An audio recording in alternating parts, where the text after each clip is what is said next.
Salamat Panginoon sa iyong punla, misyong kaloob sa aming puso. Aming sarili ay aming handog, laging tapat at laging tugon. Naririto handa kami, Panginoon.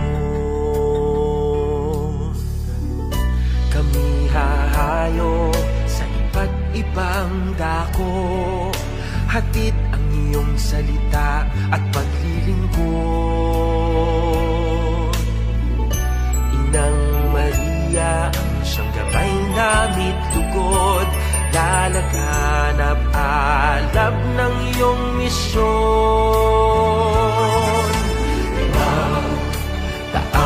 Taong biyaya, salamat Panginoon sa iyong punla, misyong kaloob sa aming puso. Aming sarili ay aming handog, laging tapat at laging tugon. Naririto handa kami, Panginoon. Ang mga kaloob na aming alay sa mundo, katarungan, kabanalan, kapayapaan. Sa senyal na ito maniniwala ang mundo, pagmamahal namin sa bawat tao. Ang taong biyaya, salamat, salamat Panginoon. Ang taong biyaya, salamat Panginoon sa iyong punla, misyong kaloob sa aming puso. Aming sarili ay aming handog, laging tapat at laging tugon. Naririto handa kami, Panginoon. Naririto handa kami, Panginoon.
Ang anghel ng Panginoon ay nagbalita kay Santa Maria.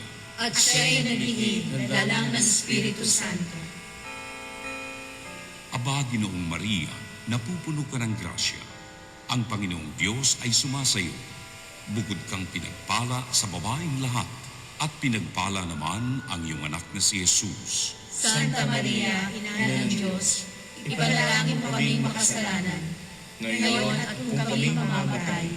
Amen. Narito ang alipin ng Panginoon. Maganap nawa sa akin ayon sa wika mo. Aba, Ginoong Maria, napupuno ka ng grasya. Ang Panginoong Diyos ay sumasayo. Bukod kang pinagpala sa babaeng lahat, at pinagpala naman ang iyong anak na si Jesus. Santa Maria, Ina ng Diyos, ipanalangin mo kaming makasalanan, ngayon at kung kami mamamatay. Amen. At ang Verbo ay nagkatawang tao. At nakipamaya sa atin. Aba, Ginoong Maria, napupuno ka ng grasya. Ang Panginoong Diyos ay sumasayo. Bukod kang pinagpala sa babaeng lahat, at pinagpala naman ang iyong anak na si Jesus. Santa Maria, Ina ng Diyos, ipanalangin mo kaming makasalanan, ngayon at kung kami mamamatay. Amen. Ipanalangin mo kami, Santang Ina ng Diyos. Nang kami maging dapat makinabang sa mga pangako ni Kristo. Manalangin tayo. Panginoon namin Diyos, kasiyahan mo ang aming mga kaluluwa ng iyong mahal na grasya. Ayayaman dahilan sa pamamagitan ng Anghel, ay nakilala namin ang pagkakatawang tao ni Jesucristo na anak mo. Pakundangan sa mahal na sakit at pagkamatay niya sa krus. Pakinabangan mo kami ng kanyang pagkabuhay na muli sa kalwalhatian sa langit. Sa pamamagitan ni Jesucristo ang Panginoon namin. Shalom. Luwalhati sa Ama, sa Anak, at sa Espiritu Santo. Kapara ng unang-una, ngayon at magpakailanman, at magpasawalang hanggan. Amen.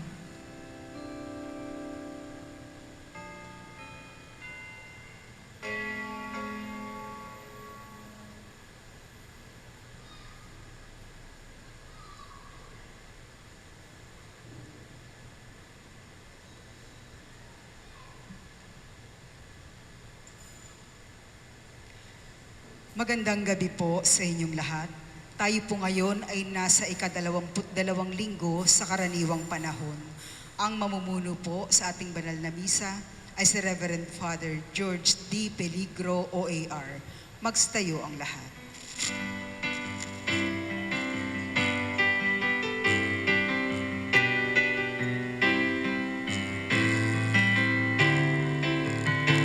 Sumigaw sa galang, umawit, umindak, purihin ang Diyos, purihin ang wagas. Ang ginawa ng Diyos lapit at pagmasdan, ang kahangahangap ginawa sa tanan, ibinulin niya ang hari-harian. Tayo'y hinango niya sa ating kaapihan, sa kanyang pag-ibig tayo'y iningatan. Sumigaw sa galak, umawit, umindak, purihin ang Diyos, purihin ang wagas. Sa ngalan ng Ama, ng Anak at ng Espiritu Santo, Amen. ang pagpapala ng ating Panginoon Jesucristo, ang pag-ibig ng Diyos Ama, at ang pagkipagkaisa ng Espiritu Santo naway sumainyong lahat. At sumainyo rin. Mga kapatid, aminin natin muna ang ating mga nagawang kasalanan. Kasalanan laban sa Diyos, kasalanan laban sa kapwa, at kasalanan laban sa sarili. Humingi tayo sa Panginoon ng kapatawaran.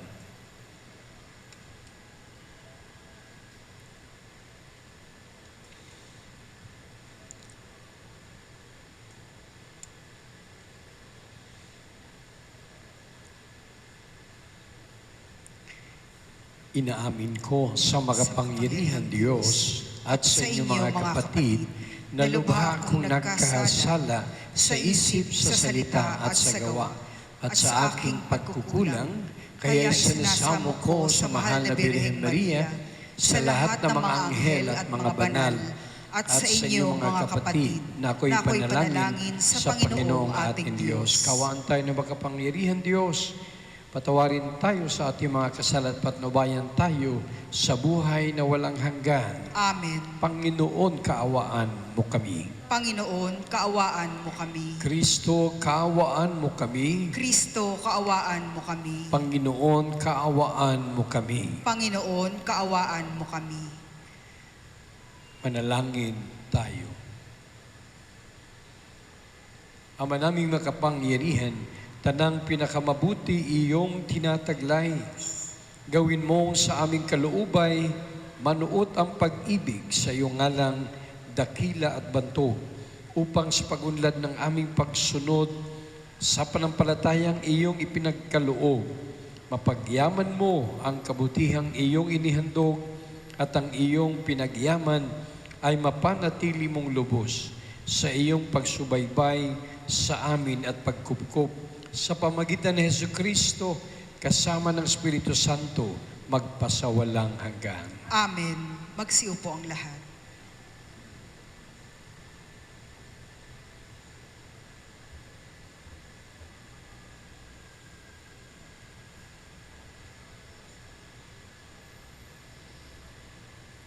Pagbasa mula sa unang sulat ni Apostol San Pablo sa mga taga-Tesalonika.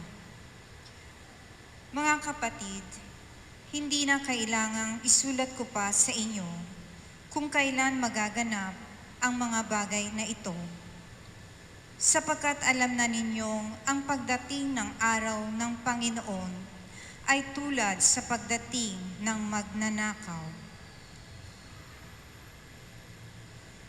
Kapag sinasabi ng mga tao, tiwasay at panatag ang lahat, biglang darating ang kapahamakan.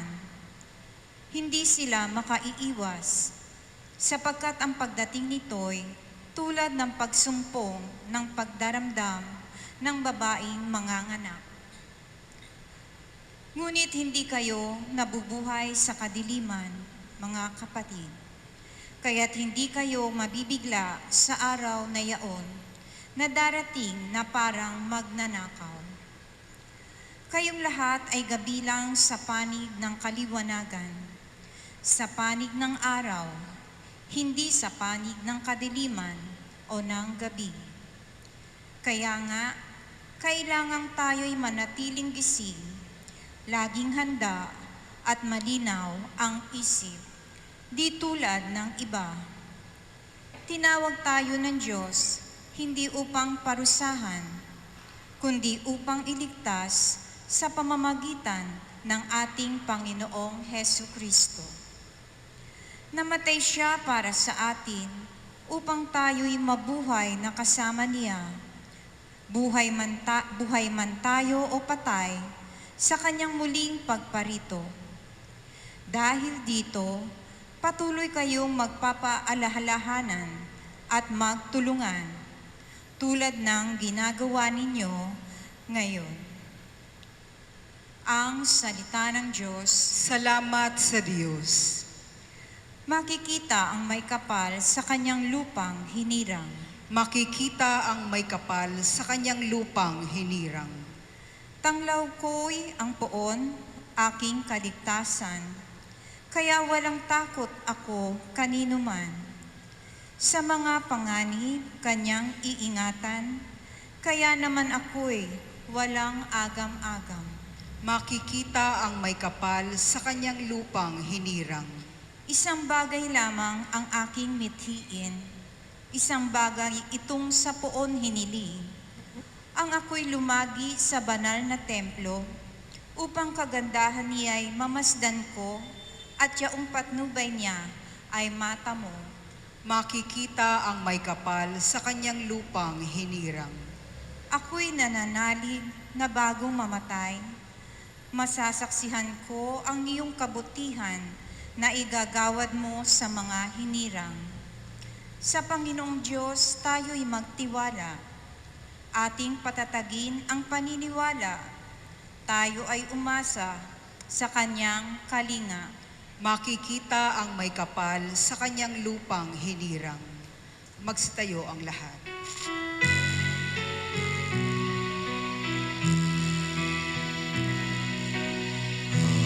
Hallelujah, hallelujah. Bigkain mo, oo, nakikinig ako sa iyo mga salita. Hallelujah, hallelujah, hallelujah.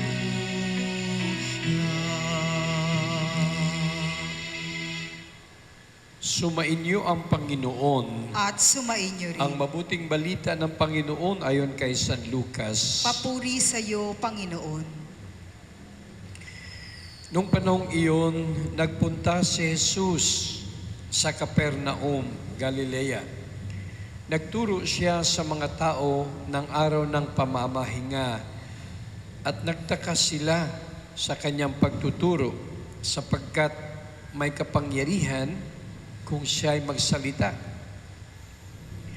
Naroon sa sinagoga ang isang lalaking inaalihan ng demonyo o isang masamang espiritu. Sumigaw siya ng malakas, "Ano ang pakialam mo sa amin, Jesus, na taga Nazaret? Naparito ka ba upang puksain kami? Alam ko kung sino ka. Ikaw ang banal ng Diyos." Subalit pinagwikaan siya ni Jesus, "Tumahimik ka, lumayas ka sa taong iyan."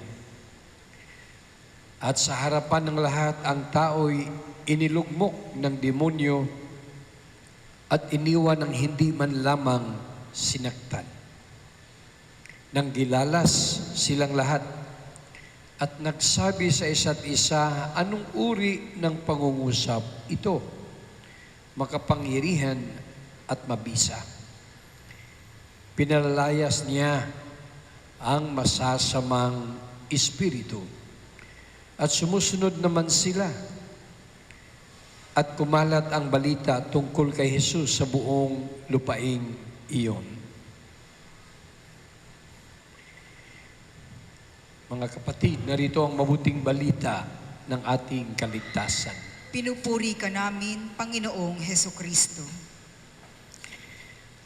Bago po natin ipagpatuloy ang ating pagdiriwang ng Banal na Eucharistia, katatapos lang po nating mabasa at mapakinggan ang ating mga pagbasa mula kay San Pablo para sa mga taga-Tesalonika at lalong-lalo na itong ating ebanghelyo ngayon na mula sa ebanghelyo ni San Lucas. Bago po natin balikan itong masamang espiritu na nabanggit sa ebanghelyo na pumasok sa isang lalaking naalalihan ng demonyo.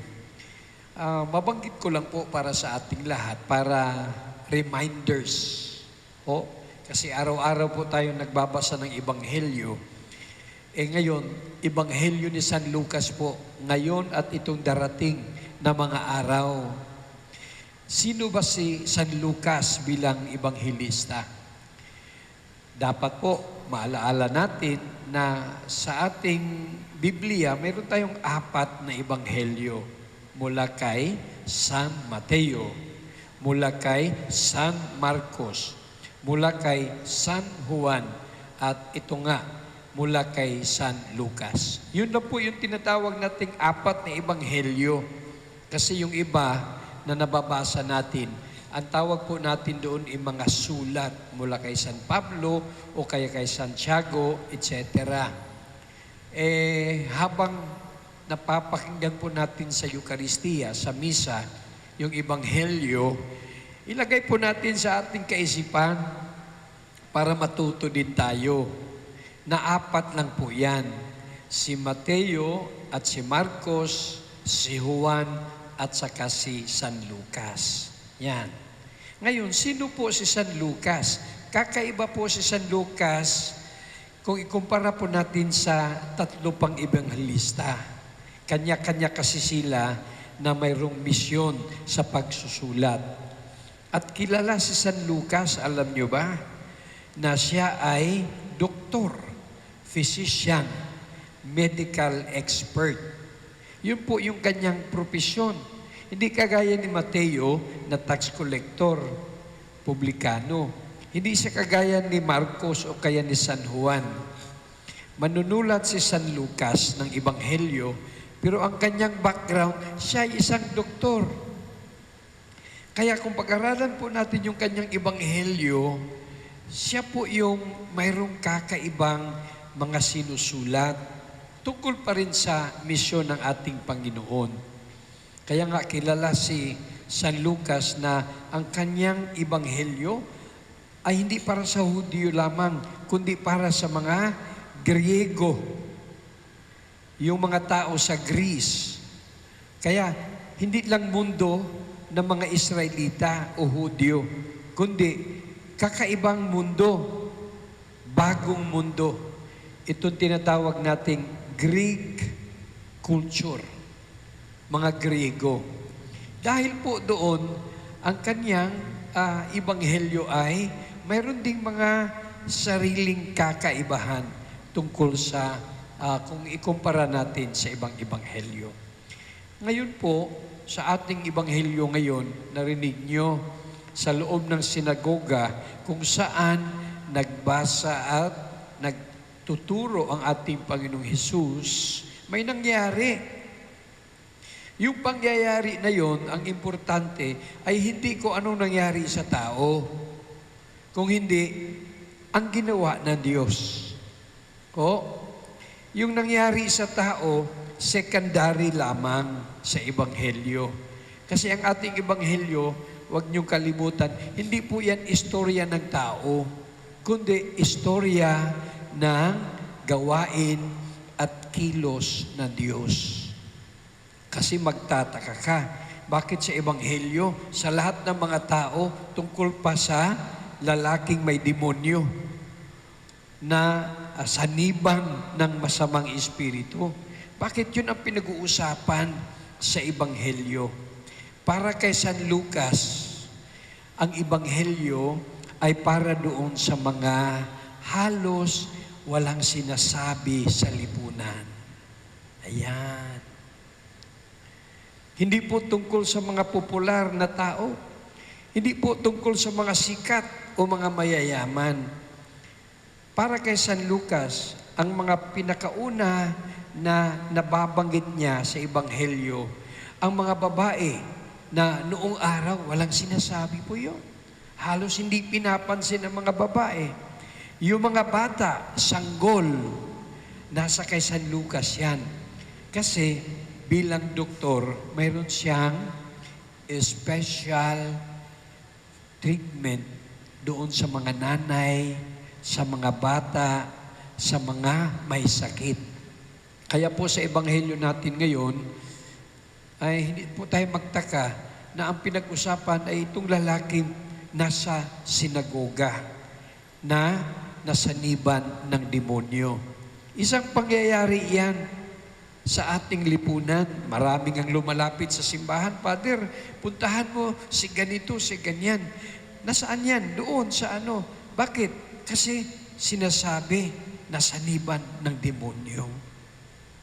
Sana po ipagdasal natin ang ating lipunan na hindi nagkakasakit ng ganun. Sa ating panahon ngayon, malamang dahil nga sa depression, sa frustration, sa kung ano-ano mang nangyayari sa atin ngayon, maraming nagkakasakit sa isip at sa puso at sa kaluluwa. Marami pong ganun.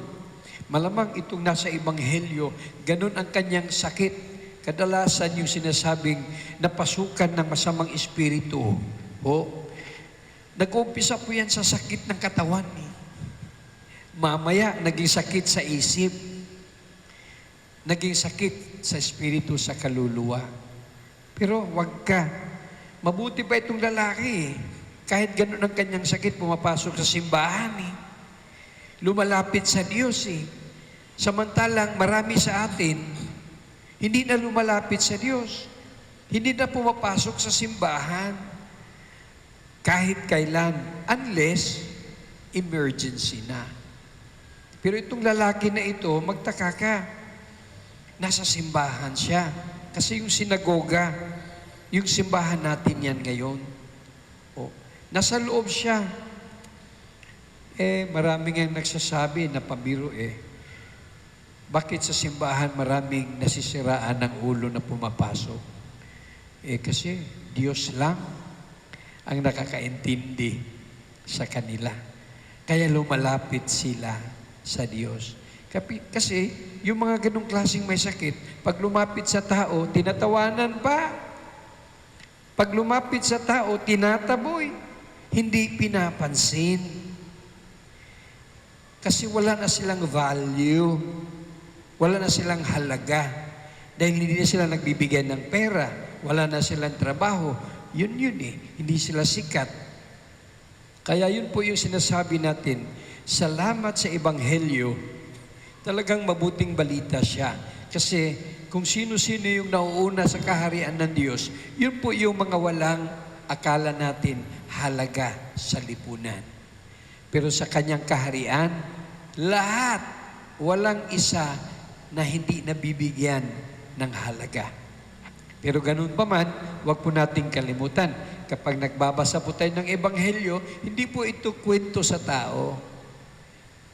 Ang pinaka-priority po natin is yung kilos at gawain ng Diyos. Kaya dito sa Ebanghelyo, Kapitulo 4 ni San Lucas, nagpapakilala na si Jesus bilang hindi ordinaryong tao, kundi siya ay Diyos, makapangyarihan sa lahat. Kaya unti-unti po siya nagpapahayag. Sabi ng mga tao, sino itong nagsalitang ganito? Kakaiba kung magsalita siya. Eto na, gumawa na siya ng himala. Pinalayas niya si demonyo doon sa lalaki na yon. Kung hindi ka Diyos, hindi mo magagawa yon. Kaya mga kapatid, ito yung misteryo sa ating ugnayan sa Panginoong Diyos. Araw-araw po namnamin natin. Araw-araw po tanggapin natin. Araw-araw magpasalamat tayo. Hanggat lumapit po tayo sa Kanya, maging itong lalaki sa Ebanghelyo o kung sino man. Basta't lumapit po tayo sa Kanya, gagawa at gagawa po siya ng himala sa ating buhay. Yung himala po, hindi po tayo makakagawa nun. Maliit man o malaking himala, ito sa Ebanghelyo ngayon, napakalaking himala. Pinalayas ang masamang espiritu. Kaya lumapit po tayo sa ating Panginoon, punong-puno ng totoong tiwala, pananalig at panampalataya. Hindi po dahil sa ating kakayahan, kundi sa ating kahinaan. Lumapit tayo sa Kanya, sa Kanyang oras, in God's time po. Gagawa at gagawa siya ng himala sa ating buhay. Amen. Magstayo po ang lahat.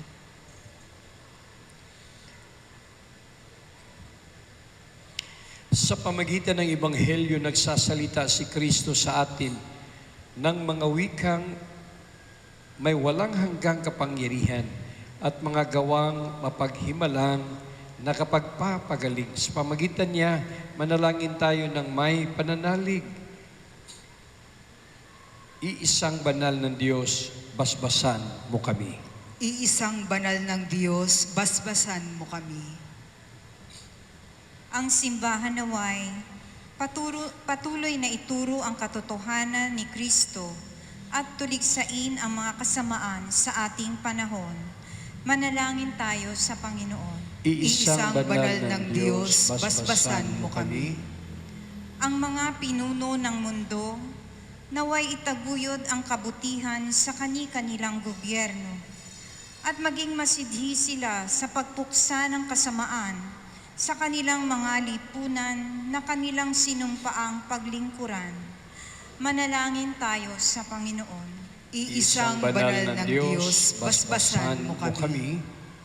Tayo naway hindi manghinawa sa ating pananalangin upang hindi manaig ang mga masasamang espiritu sa ating buhay.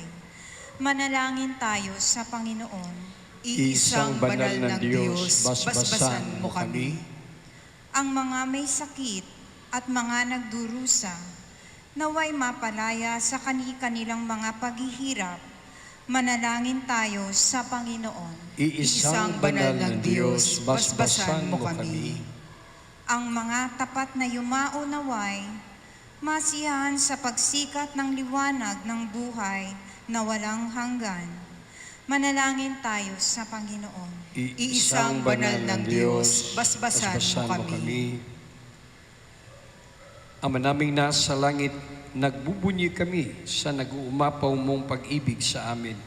Itatag mo nawa ang iyong kapangyarihan sa amin at maging lagi ka naming kasama sa landas ng buhay. Hiniling namin ito sa pamagitan ni Kristong aming Panginoon. Amen. Magsiupo ang lahat.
Magstayo po ang lahat. Madalangin kayo mga kapatid upang ang paghahain natin ay kalugdan ng Diyos sa mga makapangyarihan. Tanggapin nawa ng Panginoon itong paghahain sa iyong mga kamay, sa kapurihan niya at karangalan sa ating kapakinabangan at sa buong sambayanan niyang banal. Ama naming lumikha, ang banal na paghahain ay lagi nawang magdulot ng iyong pagbabasbas na sa amin tumutubos upang ang ginaganap mo sa aming pagdiriwang ay maging lubos na pagkakaloob ng iyong pagmamahal sa pamagitan ni Jesucristo kasama ng Espiritu Santo magpasawalang hanggan. Amen. Sumainyo ang Panginoon. At sumainyo rin. Itaas sa Diyos ang inyong puso at diwa. Itinaas na namin sa Panginoon. Pasalamatan natin ang Panginoong ating Diyos. Marapat na siya'y pasalamatan. Ama naming makapangyarihan, tunay ngang marapat na ikaw aming pasalamatan. Ikaw ang lumikha sa tanan, ikaw ang nagtakdang magkaroon ng gabi at araw, gayon din ng tag-init at tag-ulan. Ikaw ang humubog sa tao bilang iyong kawangis na mapagkakatiwalaang mga siwa sa daigdig. Ikaw ngayon pinaglilingkuran sa pagganap sa pananagutan ng iyong pinagtitiwalaan sa pamagitan ng anak mong mahal. Kaya kaisa ng mga anghel ang sisiawit ng papuri sa iyo ng walang humpay sa kalangitan, kami nagbubunyi sa iyong kadakilaan.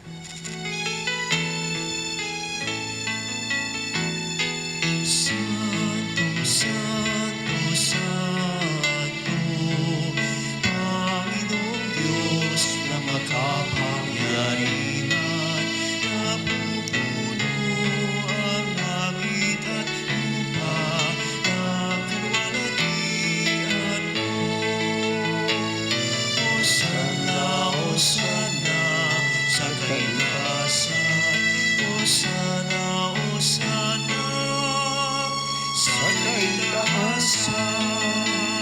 Pinagpala ang naparirito sa ngalan ng Panginoon.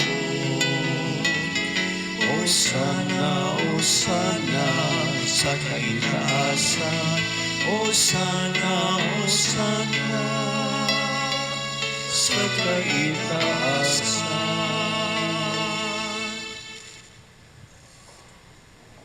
Ama naming banal, ikaw mo kalanta ng kabanalan, kaya't sa pamagitan ng Espiritu, gawin mo banal mga kaloob nito pang para sa amin, maging katawan at dugo ng aming Panginoong Jesucristo. Bago niya pinagtisan kusang loob na maging handog, hinawakan niyang tinapay, pinasalamatan kanya, pinaghati-hati niya iyon. Inabot sa kanyang mga alagad at sinabi, tanggapin yung lahat ito at kanin, ito ang aking katawan na ihahandog para sa inyo.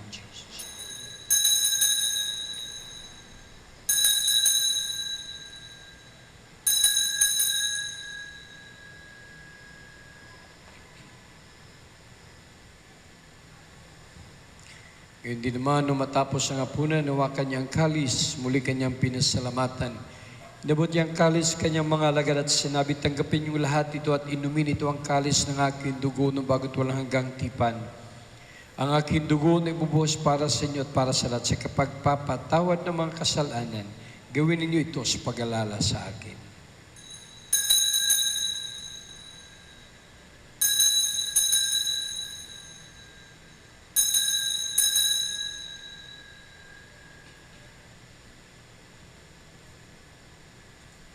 Pagbunyi natin ang misteryo ng pananampalataya. Si Kristo'y namatay, si Kristo'y nabuhay, si Kristo'y babalik sa wakas ng panahon. Ang mga ginagawa namin ngayon ng pag-alala sa pagkamatay at muling pagkabuhay ng iyong anak, kaya tinaalay namin sa iyo ang tinapay nagbibigay buhay at ang kalis kaloob ng kaligtasan. Kami nagpapasalamat at kami minarapan na tumayo sa harap mo para maglingkod sa iyo. Sinasamo namin kami magsalo-salo sa katawan na dugo ni Kristo ay mabuklod sa pagkaisa sa pamagitan ng Espiritu Santo.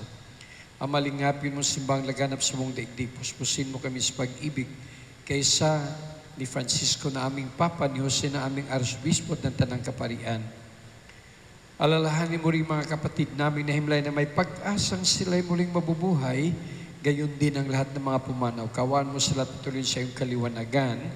Kawan mo, dapatin kaming lahat na makasalo sa iyong buhay na walang wakas, kaysa na mahal na Birheng Maria na Ina ng Diyos, kaysa na mga apostol, San Agustin, San Ezekiel, Santa Monica, at lahat ng mga banal na namuhay dito sa daigdig ng kalugod-lugod sa iyo. May pagdiwang nawa namin ang papuri sa karangal mo sa pamagitan ng anak na aming Panginoong Jesucristo.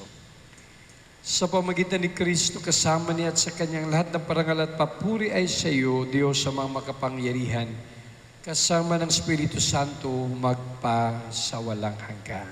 Amen. Sa tagubili ng mga nagagaling na utos sa turo ni Jesus, ipahayag natin ng lakas loob. Ama namin, sumasalangit ka, sambahin ang ngalan mo. Mapasa amin ang kaharian mo, sundin ang loob mo dito sa lupa para nang sa langit. Bigyan mo kami ngayon ng aming kakanin sa araw-araw at patawarin mo kami sa aming mga sala para nang pagpapatawad namin sa nagkakasala sa amin. At huwag mo kami ipahintulot sa tukso at iadya mo kami sa lahat ng masama. Hiniling namin kami adiya sa lahat ng masama, pagkalooban ng kapayapaan araw-araw, iligtas ka sa tiliw sa lahat ng kapahamakan samantalang aming pinanabigyan dakilang araw ng pagpapahayag ng tagapagligtas namin sa Jesucristo. Sapagkat iyo ang kaharian at ang kapangyarihan at ang kapurihan magpakailanman. Amen. Panginoon Jesucristo, sinabi mo sa iyo mga apostol, kapayapaan ang niiwan ko sa inyo, aking kapayapaan ang ibinibigay ko sa inyo. Tungayan mo aming panampalataya at huwag aming pagkakasala. Pagkalooban mo kami ng kapayapaan at pagkasayon sa iyong kalooban. Kasama ng Espiritu Santo, magpasawalang hanggan. Amen. Kapayapaan ng ating Panginoong Jesus ay laging sumainyo. At sumaiyo rin. Magbigayan tayo ng kapayapaan sa isa't isa. Peace be with you. Peace be with you. Kordero ng Diyos na nag-aalis ng mga kasalanan ng sanlibutan, maawa ka sa amin. Kordero ng Diyos na nag-aalis ng mga kasalanan ng sanlibutan, maawa ka sa amin. Kordero ng Diyos na nag-aalis ng mga kasalanan ng sanlibutan, ipagkaloob mo sa amin ang kapayapaan. Mga kapatid, narito si Jesus, ang Kordero ng Diyos, ang tinapay mula sa langit at nag-iisang bukal ng katotohanan at ng buhay. Mapalad tayong lahat na inyayahan sa kanyang huling hapunan. Panginoon, hindi ako karapat-dapat na magpatuloy sa iyo, ngunit sa isang salita mo lamang ay gagaling na ako. Katawan ni Kristo. Amen.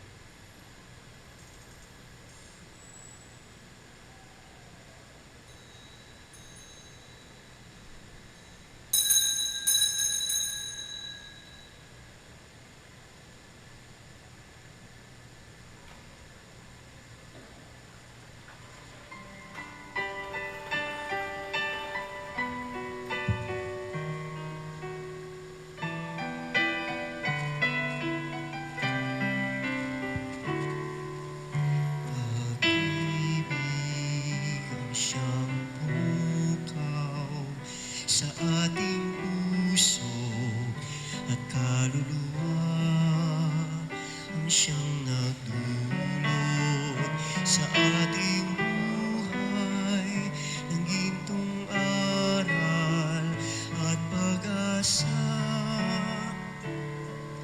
Pag-ibig ang siyang buklod natin, di mapapawi kailanman. Sa puso't diwa, tayo'y isa lamang, kahit na tayo'y magkawalan. Pagkat ang Diyos natin, Diyos ng pag-ibig, magmahalan tayo't magtulungan. At kung tayo'y bigo, ay huwag limutin na may Diyos tayo nagmamahal.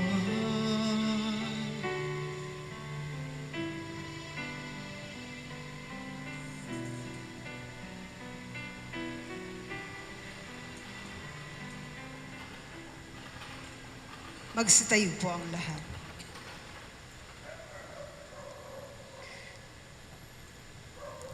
Manalangin tayo.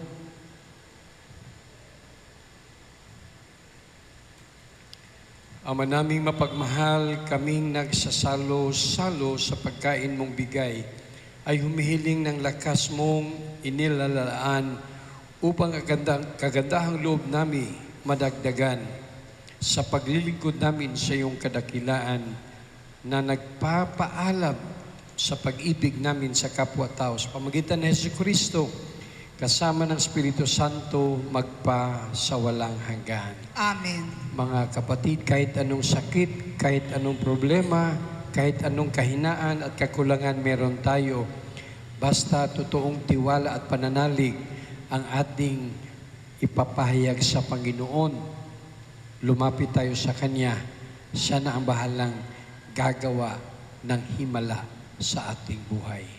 Sumainyo ang Panginoon. At sumainyo rin. At pagpalain kayo ng makapangyarihan Diyos, Ama, Anak at Espiritu Santo. Amen. Tapos ng ating pagdiriwang, humayo kayong mapayapa. Salamat sa Diyos.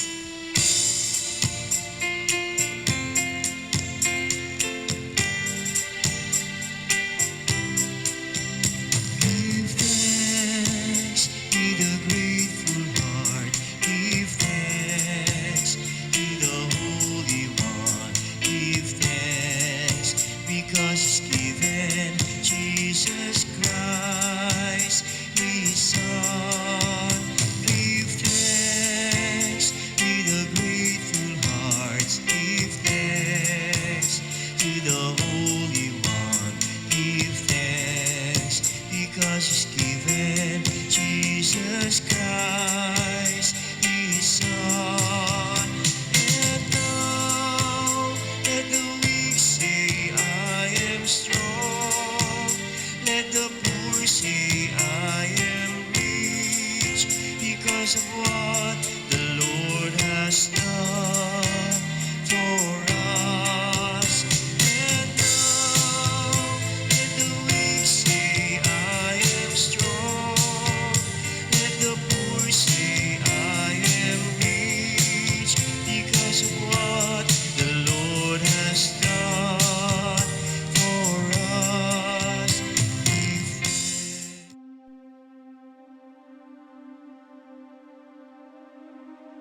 Mahabagin at mapagmahal na Ama, nagsusumamo kami sa iyo upang hilingin ang iyong patnubay laban sa COVID-19 na nagpapahirap sa marami at kumitil na ng maraming buhay.